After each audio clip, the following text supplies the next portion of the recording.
It's Em and Care on air. Hey guys, welcome back to Em and Care on Air. Today we have two special guests, aka our parents, and I'll let them introduce themselves. Okay, so I'm Ann Brown. I'm Caroline's mom. I graduated college many years ago. I went to Boston College. My degree is in political science. I do nothing with that. And I am the director of recruiting and staffing for an engineering firm. I'm Mary Wesley-Smith. I have a master's degree from the University of Maryland, College Park.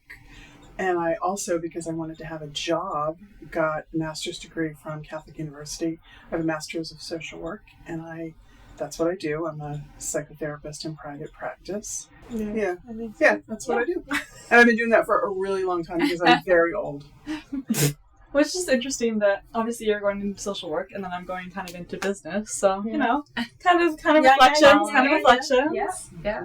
Since our experience at Key School from freshman year to now, how have you seen us, your children, grow in the past 4 years at Key? How have I seen Caroline grow?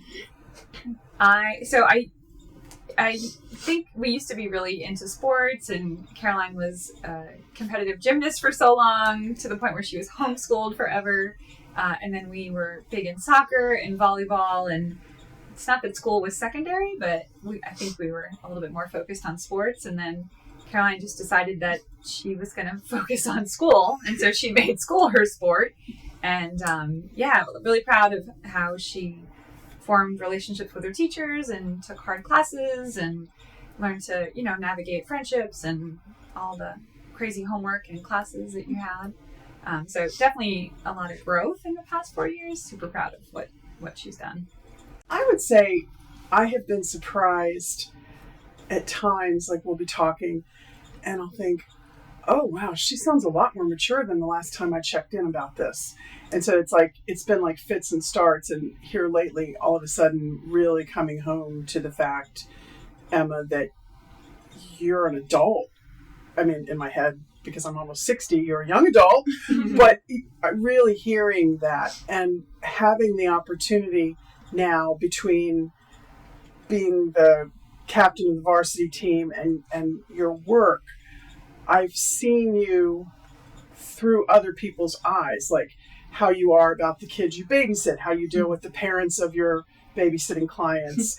So I've heard all these other people telling me about you operating in the adult world. And so that has really, I've really noticed that. And that's like the growth that I've seen is like the leadership stuff, which when you were in elementary school and they told me you were a natural leader, I said, really? Well, now I get it. Whoa. Oh my goodness. Excellent. This kind of ties in because obviously Ev and I are both only children. Mm-hmm. So how are you guys dealing with the leaving? loss of your children? There's really no easy way to put that. I guess, what are you anticipating, you're going to do or struggle with a little bit with, us kind of going off to college? Well, yeah, so you're both only children. Yeah. You're both girls. I mean, that's definitely going to be hard. And this all started to get real for me when a couple of weeks ago, Caroline, we were at a horse show, and I had to go to Culpeper without you. And Caroline decided that she was going to drive herself down there. She couldn't leave until 6 o'clock at night and drove that crazy drive. That's a big drive. Thank you. Her very first time on the Beltway, and I feel like that was at night. Did you say at night? Yes, driving down 29. Beltway 66, 29, and I feel like that was sort of like her jumping into adulthood here. How do I feel about her leaving? Yeah, it's going to be hard. So yeah, it's going to be a huge adjustment for sure. Yeah. It's a weird experience because you are two things at the same time. On the one hand, you're very excited for the next step in your daughter's life. You've raised her to launch and go be successful and encouraged her to develop all the skills that she needs to be independent. So all that's good. And it's easy for me to say, oh, I'm really excited for her. And I am excited for her. And I'm working really hard not to think about what it's going to feel like when you're not there when you're away at school. Luckily, all of my friends and clients who have children older than you and have been through this are coming to me every day saying, "Are you okay? How are you doing? You know, it's going to be really hard." Yeah. And I try not to get involved in it. But I actually had a really sweet conversation the other day with the members of the decorations committee, and we were all kind of sitting there talking, and I brought up the fact that come fall, you know, a lot of us are going to have homes with no kids in them anymore. And we had this moment where I said, you know what? We're not leaving. The kids are leaving. So we could actually stay in communication. And we all kind of laughed. But I think for me, it's about reorienting myself to I haven't lost touch with my friends, but being available to them in a way that's different than I have been when I was mostly concentrating on being a mom and, you know, stuff like that. Yeah, for sure. So, yeah. So I feel two ways at the same time. Yeah, and Caroline has always kind of gone to camp. Like, you know, you went to gymnastics camp even when you were little, so she's always been, like, kind of going off. But this feels really different. When you spoke about your parents, like you leaving for college however many years ago versus like us leaving for college, or just in general, like kind of the college experience, you know what I mean? Because obviously, like, I feel like a lot of things, like the world has been shifting really, really fast. So kind of how do you, like, kind of reflecting on your own college experience and how you kind of anticipate our college experience might change or what that might look like. So, I mean, when we went to college, it was before all this technology, right? So it's totally different. You know, I was raised by a single mom, right? So my mom dropped me off, and I fully appreciate how her angst driving away, leaving me there, you know, it's different. Technology, like your studies will be different. I don't know. I feel like when we went to college, I feel like kids were a little bit more mature. I don't know, like more worldly. I feel like they're a little bit more sheltered, which isn't a bad thing. It's just different, you know? Like, maybe we're more helicopter parents. Maybe it's me. No, I think so too. And they didn't know where we were. Right. I mean, well, I was the first of 4 kids, and my parents said, "You'll go to College Park because that's what we can afford." And it was sort of like my mom went with me to orientation, dropped me off, or stayed there for a little while, and then I stayed overnight. And then basically it was sort of like, good luck with that. And I commuted the first year, but I did everything. And my God, I can just remember walking around the University of Maryland, like finding the office where I got my parking sticker and going to register for classes. And you were just walking around all day in the very hot summer sun, just figuring it out. And nobody knew where I was because we didn't have cell phones. I mean, I literally did not have a cell phone when I was an undergraduate. And so you had to figure it out. You had to figure it out. And it didn't matter if your parents wanted to be a helicopter, but they couldn't really be. I remember when they first had money cards and money machines, and it was just so different than y'all's experience. But the other thing that I was thinking about is, back then, the way they talked about school was figure out what you're passionate about and go after it, and the whole work job thing will figure itself out. And so lots of kids had $100,000 worth of student debt for their art history degree and no possible idea of how to use it. That's how I ended up with 2 master's degree. My first is in rhetorical theory, which I couldn't get a job with that. And so thank goodness I didn't have debt, but there was just not. Now it just seems like students are really being supported and thinking through what might the future look like and how would I get there and what would I need. So in that way, I feel really good about where you guys are, because I feel like even if you decide you want to change your mind later, at least right now, you've got a path and you've brought some resources to that path. So I feel really good about that. Yeah. I think social media has really aided in that. You can go on TikTok or go on Instagram or literally any social media platform and find someone with a lifestyle that you think you want, and they will like kind of lay out exactly what they did. Like, this is the degree you need to get, this is the jobs you need to take, the steps you need to take. So everything's a little bit more like kind of calculated and laid out for anyone. So like it's more of a reality check. Yeah. It's nice. Yeah, that's good.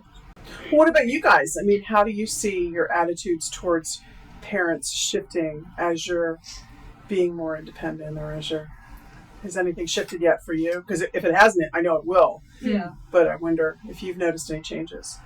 I mean, I had to go to the doctor's office this morning by myself, and that was kind of a nightmare because I walked in, and so my mom was sitting in the car. She was on a conference call, and she's like, "Okay, here's the insurance card, credit card. Like, just go in, make sure your like ID and stuff." And so I did, and I go up to the front desk. I'm like, "Hi, you know, whatever." And so she's like, "Okay, you just need to fill this stuff out." And I'm sitting there, and I'm like, "Okay." And there's 2 boxes where you like fill out your information and then like an insurance information. And then it was just like signatures. So I'm like, okay, maybe she's just asking for the signatures. So I sign, you know, whatever. I grant my parents or guardians the authority to look at my medical records or whatever. And then I go back over and I'm like, excuse me, do I have to do this section too? She's like, yes. So I go back down, I'm like, okay. So I'm filling out my information and I have like this, it's all the questions like state insurance ID, all these questions. And I'm like, I'm like looking at the card, and the first number that I see, I write down. And then I go back over one more time. I'm like, okay, I have to fill out the insurance like thing, right? She's like, no, you have an insurance card, right? Like, you have to fill that out. And I'm like, okay. And then, so I'm like filling everything out, and the lady's like, Caroline? I'm like, do I bring the paper like with me? And she's like, yes, go ahead. And I'm like sitting in the back. I'm waiting for the nurse to come through, and I'm like frantically texting my mom, and I'm like, I don't know the state insurance number. I don't know what to find. She's like, what's your address if your employer? I'm like, oh shoot, I forgot you needed all that. But like, it was just kind of like not a reality check, but I'm just kind of used to having like a parental figure by me. Like, even when I could probably fill it out alone, but like, I don't know, just not having her presence was a little bit reality checking, because I'm like, okay, I can learn how to deal with these like kind of awkward situations and kind of manage and like kind of keep working on how I'm gonna deal with situations by myself, because obviously I'm gonna be without her presence in college, and so that's just something that I think I'll just kind of continue to get used to and adjust to. But that was just funny, because that's just something that happened this morning. Well, you know what I really love about your story, though? If you can find a way to feel okay about saying to someone, you know, I've never filled out a form like this. Can I ask you a question? You will be a rock star. Right. Because there's no reason to be embarrassed if you don't know what to fill in there, even though we all are. But just saying, I've never done this before is like, they'll tell you. Yeah. Because I don't know what your experience is, Anne, but for me, every time I look at one of those forms, there's something different on there that I've never seen. Yeah. You know? And I've never even, I did think they were going to have her fill out the form, so sure, I'm just like, our insurance is the same, but it was definitely a good life lesson. Yeah. A little bit of hazing. I think, no, pretty much the same thing. Like, it's gonna be strange not having, like a guide. Like, usually I'll ask you some type of question if I don't know it. And then you'll be like, oh, well, blah, blah, blah. And I'm like, okay, cool. So then I can go about whatever situation, like, this way. But now it's like, I'm gonna have to figure it out by myself. I mean, I can always text you or I was just gonna say. I know. Help is not a four-letter word. But it's just like you were saying, like, it's a reality check. Like, I'm going about things like I'm adulting and whatnot. Like, when I started working, like, I kind of had no clue what I was doing, and I was obviously being taught, and I had so many like role models that I could ask questions and follow and everything. And now that I know what I'm doing, but since our receptionist left, they're kind of like putting me into that role, and it's kind of strange, because now it was like, oh, I teched, I learned all of their phrases, all of the, you know, nicknames that they call everything. I know how to run patients through exercises. I know how to put them on E-stem, traction, like all this stuff. I can multitask by pulling pads and doing the laundry and working with patients. And now I've been up front. I was up front for like 4 hours today, and I was up front for 6 hours yesterday. Right. You're like running the place now. And I'm like, people are asking me like, same thing about insurance. We've gotten a lot of new patients, and the thing I have to fill out is obviously name, phone number, address, injury, like, where is it, what are we treating, what's the case number, blah, blah, blah, which is fine. I know all that. But now I have to, there's a lot of people that I haven't realized, like, still don't know how insurance cards work. Right. So I have to, you know, being 18 and pretty much not knowing myself, I'm like on the phone with somebody, hey, hey, can I get your group ID? Can I get this ID? Can I get that ID? They're like, well, where is that? Like, what am I supposed to do? Right. And I'm like, okay, well, this one has MD on it, this one has blah, blah, blah, and I'm, like, trying to explain all this stuff, and, like, deductibles, people get really upset over deductibles, and, like, I don't know how to explain deductibles that well, but it's just, like, it's kind of weird being put in, like, this new role that I'm... Right, like you're more, like, you're the adult. there. Like, now I am the adult, because Yeah. I have to work with all these patients, get them all scheduled, like, actually put in the work for... insurance, medical records, like, I have to talk to doctors' offices, can you fax over Blake, and blah, blah, blah, and that's awesome. it's crazy. That's awesome. It's crazy. It reminds me of when you were a baby and all these adults, all these doctors or whoever would ask me questions, and I would want to say to them, is there somebody standing behind me who knows the answers to these questions? Because you're looking at me as though I know, and I don't know how to answer that. But once you've learned, like you guys have had the experience of learning a new thing and becoming good at it, it's like you'll never forget that you did that. And so, like, the next time you're presented with something new, oh, well, I'll have to learn that, but I've learned a new thing before, so I think I can do it here too. Like, there's a certain confidence that comes from mastering things that is another thing I think is so cool about the trajectories that the two of you have been on. You've taken on a lot of things and you've succeeded, and that's how you build your confidence to try the next thing, you know? Yeah, like it almost, Totally. I was gonna say, it kind of feels like a fake it till you make it kind of situation. Yeah. Until you build up the reputation that, like, you have that confidence that you were talking about. You kind of just gotta, like, fake it, whatever it is. Fake it. You were our ages and kind of first taking that step into college. Did you have, like, how different did your life kind of unfold from, like, when you were 18 to when you were 21 and graduated from college? I mean, I went to college wanting to be a lawyer, right? So I was political science undergrad, and then I got to my sophomore year, and I had to take a constitutional law class, and I hated that professor. Seriously, he was so tough, and he was like, Michelle Don't is my maiden name. If you can't handle undergrad con law, you'll never make it in law school. And I totally gave up, and I decided not to go to law school, which is fine. And in college, I did, like, admissions tours and all of that, so I feel like I did kind of find my way into, like, human resources and admissions and recruiting. But there was this TV show back then called Ally McBeal, which was about a lawyer, and it was, like, my favorite show, kind of like how you guys like Grey's Anatomy or whatever. Suits. Okay. Oh, yeah. Suits. Sorry. Suits. Okay, so that would be the similar. But, like, I want to be just like her, and I got talked out of it by a crappy professor. But, like, don't let that deter you. You know, like follow your dream, and you know. I mean, I think I still turned out okay, and it was fine. Oh. Didn't come out with the law school debt, which is good. So, yeah. Yeah. You were more focused, right? Like you did. Oh, no. I had no idea when I got to Maryland what I wanted to do. And I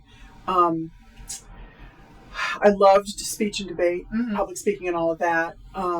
My father wanted me to be a lawyer, and, you know, smart girls who aren't good at computers are supposed to be lawyers. And so I took the LSATs, and I had this plan, and I just kind of wasn't feeling it. I don't know. And,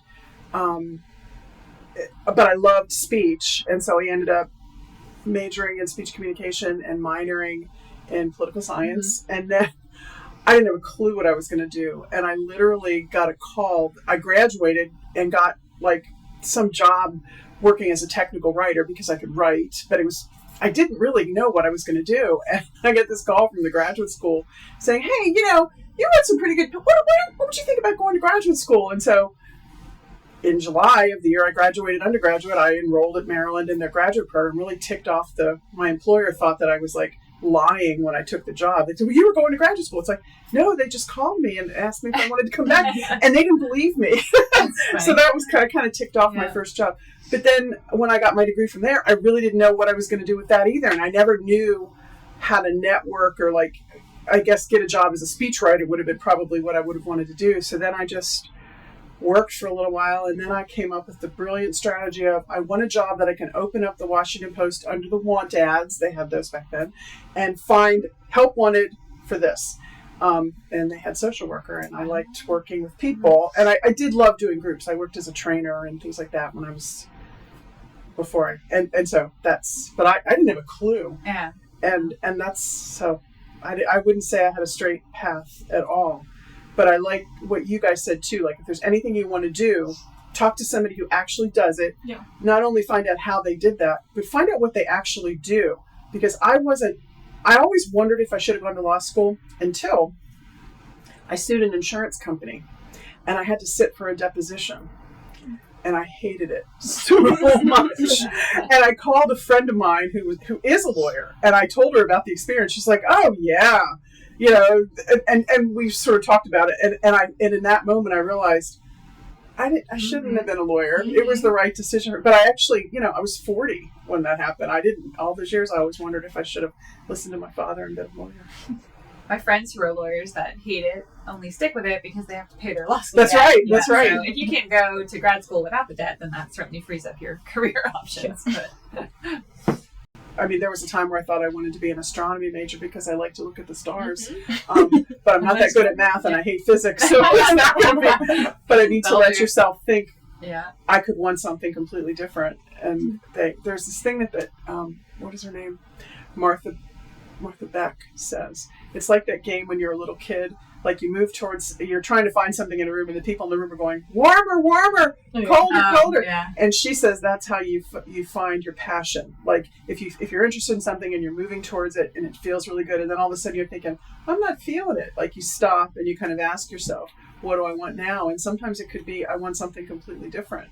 Other times you might just need encouragement and support to stay on your path. But I guess don't be afraid to ask yourself, what do I really want for me?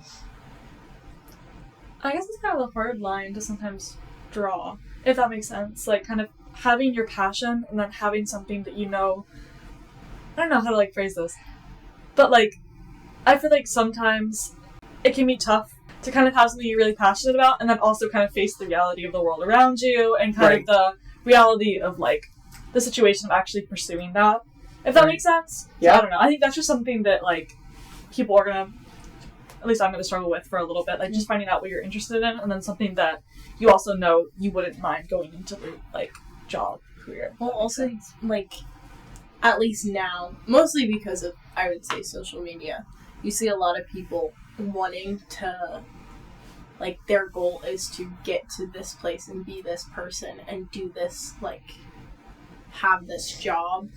And then they get just entirely burnt out through the way and just switch to something else. And they're like, no, I pushed myself so hard, I hated it. Yeah. And it's very, nerve-wracking about a job specifically. Or, because this is not for the rest of your life. I could change jobs or whatever. But, it's an important moment in your life that it's just, something you devote so much time to. Yeah, it's kind of weird thinking about, if I want to do this and I strive for it, what if I get burnt out about it and then just switch? Which is also fine, and that's, what everybody's been saying. It's so cool, switch your major, do whatever.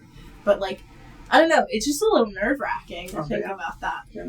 Well, and one of the things that your generation does pretty well that they weren't really talking about when I was in school is the whole concept of work-life balance has been much more a part of your lives than it was of my young life. And so the idea of what are the things that I can do to keep myself from becoming burned out? Yeah. And I also think letting yourself passionately care about something. Emma, you're an artist and you love art and you do art, but you're not necessarily requiring yourself to be able to sell paintings and live off of that in order to do art. You're letting yourself do art anyway. Yeah. And Caroline, I know you're very passionate about politics and all the things that are going on in the world.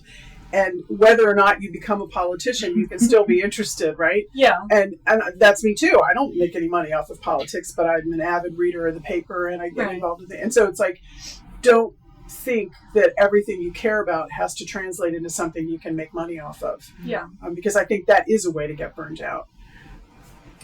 That's a good line. That's kind of what I was thinking of when I was trying to ask that question in a way, because I know a lot of people say you should always have kind of two things that you focus on. You have kind of a career that you can pursue and kind of become stable with, if that makes sense, and then you have your passion. But I feel like a lot of people give the advice that you should keep passion and industry at least a little bit separate. So you always can have your passion to fall back on if the industry gets stressful or something like that. Like, I guess there's just people advise that there's just a fine line between passion and then industry. Yeah. And kind of how much you want to blur that.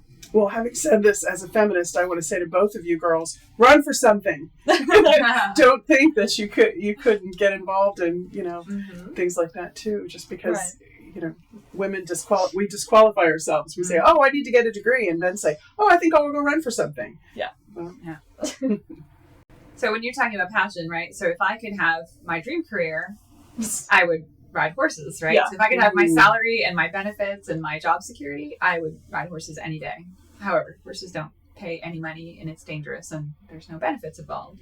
So I have to find a job that allows me to sustain that lifestyle, but still have it as my passion. Yeah. Mm-hmm. So your art would do that. You could still ride even when you're doing your stuff. So go to law school so you can afford horses when you graduate. There's a concept that's kind of old-fashioned, but I still believe in it. It's called paying your dues. Mm-hmm. And when you start out in a profession, yes, you might not get paid as much, but doing that, it's like I learned how to do it, and I learned what is required. So like when I went to set up my private practice, I knew exactly what forms I needed. I knew what the structure looked like. I knew where to get support. So I learned how to do this. Mm-hmm. And then when I was ready, I went into private practice. So I don't think that you should think of going to work for an agency and making peanuts or doing things early on that don't pay a lot. That's not necessarily a bad thing. It's just how you get started. And I think I have seen people make choices early on that have to do with making a lot of money. And yeah, they're making more money than their peers are when they're 25, but they're not like doing the big thing so that when they're 45, they're really in a much better place. They kind of get pigeonholed because they're, and that's what I think one of the reasons I'm so glad, I don't think you girls are going to have debt, is because when you're trying to pay a debt off, you've kind of got to earn money to pay the debt versus if you can take that internship that's only going to pay nothing or very little, but learn. That's how you really get to a place where you get to do the kind of work you want to do. So I feel very passionately about that. I know and I know your dad does too. Yeah. I remember coming out of college, so you're 23 when you graduate? 21? 22? Ooh, maybe 22. 22. The big thing when I was graduating was if your starting salary is double your age, right? So if you can make 44 and your obviously the scale is different now, but that was the big milestone number that you would kind of chase.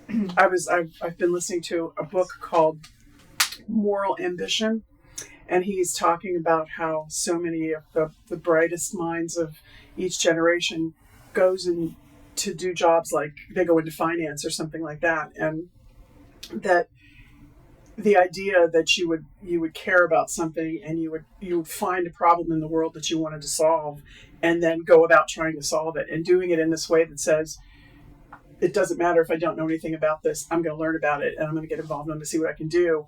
And that all these really great things have happened when people give themselves permission to think like that. Like, this is the time in your life when you're most allowed to think like that, because you're basically responsible only for yourselves. And so, it's okay to just wonder, well, what could I do? That's Take different. some risks. Yeah. And you guys are lucky that you have people. Say you're so lucky. You've got people that care. You've got people that would support you, and you've got people who are resourced who could say, "Oh, well, I know someone who does this. I can put you in touch with them, and they can, do all that." Do all that. I feel like that's something that Key has been kind of helping us with a little bit, is networking too. Like, I remember for our senior project, Miss Bowman and Babette, who were kind of the two forefront teachers, I guess, or main advisors for senior projects, were like, hey, it was someone in relation to the communications office at Key, and they were like, if you need something, if you want to get in connection with an internship or whatever, reach out to her now, do this now, and she'll put you in contact with all these other people. So I know that was something that was really stressed, and I feel like teachers are always kind of giving out those other resources. I know my Latin teacher would always mention these apps or these programs that she was going to go do, and she's like, just keep them on your radar for whenever. So definitely the benefit of a small school like that. Yeah. It's awesome. And one thing that I know, and I've made you do, is do not be afraid to pick up a phone and have a conversation with somebody. Yeah. Because you get when it comes to texts and in even emails, often they can be really focused. And if you're just kind of wanting, if you're actually talking to somebody, oh well, now that I think about it, and sometimes that human connection can really get you somewhere, and it can cut through. Like, I don't know how it is for you, Anne, but for me, I can exchange 3 or 4 emails on a subject. Whereas if I just pick up the phone, we can settle it right now. I always try to do that. Like, stop the emails back and forth. Let's get on the phone. That's right. Let's just talk about this. Yeah. And as students, for sure, if you're, when you're dealing with professors or when you're trying to get somewhere with something that you, like someone I know is trying to get money, trying to get his organization to pay for college for him. Yeah. And he needs to get a conversation with the person because I think you get further quicker. Mm-hmm. And you two both are very comfortable talking to adults, which not everybody is, not all the 18-year-olds I know are. So yeah. What's kind of weird is like this is gonna be the last episode, so I feel like we kind of gotta like reflect on the experience a little bit. Oh, you should. That's a good idea. Yeah. I'm just so I'm so impressed by this podcast, and she's like, your expectations must have been really low, which they weren't. I mean, I listen to podcasts all the time. Yeah. And even the first episode, I was like, you guys have like graphics and a theme song, and it was like edited so well, and like there was great conversation, and the quality was so good. Like, you guys have blown me away. This was such a great idea. I'm so glad you did it. Well, I've seen none of this, so I'm gonna. Yeah, I want to see the theme song or the theme song. Well, you have to. I'll give you my Spotify. It's on YouTube too now. Oh yeah, it's on YouTube. I'll give you both. You just have to show me how to use it. I know, I love it. I'm just kidding. It's such a unique thing. I'm so proud of you guys for doing this. Yeah. I feel like it was kind of nice too because I feel like, yes, we're both putting in like a lot of work to this podcast, and we both kind of wanted to turn out really well. Yeah. But I feel like it's also kind of low key. Like not that I would have dreaded doing any other senior project, but I'm excited each time that I come to record or get to edit or do whatever. This one was it. I mean, it's just not like, I don't know. I feel like some senior projects can be like draining and very time consuming. Yeah. And this one, you always pull up and you're like, oh well, we have these new guests, and oh well, we have this to talk about today and that to talk about tomorrow, and like, how are we gonna fit all that and not like say it in one day and try. It's just a very exciting experience. How do you kind of keep the conversation going when it can die down a little bit? How do we add those transitions and stuff? It's all just really valuable. I think it's valuable social skills too, not just Absolutely. Thank you all for listening to M and Care on Air. This concludes end of what we say is season 1, aka our senior projects. We'd like to thank Mary and Anne, our amazing moms, for coming on the podcast, and then everybody else that came on the podcast as well. Yes, for everyone that made this possible. Yes. We love doing this and probably will come back. So look out for a reunion episode. Maybe a little epilogue with graduation and some pancakes. Yes, some pancakes. Some teasers. Some teasers, Some college ones too, perchance. Oh, you never know. Yeah. A little Zoom. But Yeah, because you could Zoom. Yeah. You could totally do it. Thank you for listening to M and Care on Air.